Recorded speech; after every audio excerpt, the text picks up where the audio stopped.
ارے جلدی جلدی ہاتھ چلاؤ، کیا تمہارے ہاتھوں میں جان نہیں ہے؟ میں کپڑے دھو رہی تھی جب مالکن کی آواز پر انہیں سر اٹھا کر دیکھا۔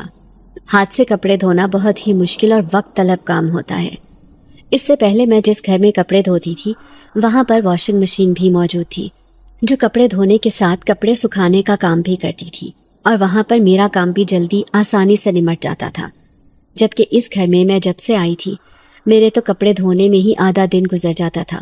اوپر سے مالکن مجھے بار بار جتاتی کہ میں بہت سستی سے کام کرتی ہوں۔ ہاتھوں سے کپڑے دھونا، پھر انہیں نچوڑ کر چھت پر جا کر تار پر پھیلانا، یہ تو محنت طلب کام تھا۔ مگر کیا کرتی کہ اس کے علاوہ میرے پاس اور کوئی نوکری بھی نہیں تھی۔ میں جس گھر میں کام کرتی تھی وہ لوگ پاکستان چھوڑ کر چلے گئے تھے، اور اب اس باجی کے علاوہ آس پاس ایسا کوئی گھر نہیں تھا جہاں میں کام کرنے کے لیے جاتی۔ یہ باجی بہت ہی زیادہ کنجوس تھی۔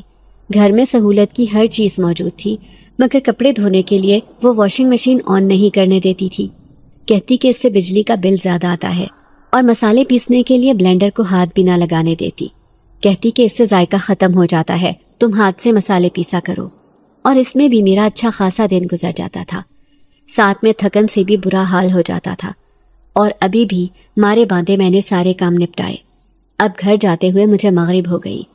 باجی کہنے لگی کہ کھانا بنا کر اور آٹا گوندھ کر ہی جانا، روٹیاں میں تندور سے لگوا لوں گی۔ تب میں نے اس بات پر خدا کا شکر ادا کیا کہ کم از کم روٹی بنانے سے تو میری جان چھوٹ گئی تھی۔ میں باجی کے گھر سے نکل کر اپنی کچی بستی کی طرف جانے لگی۔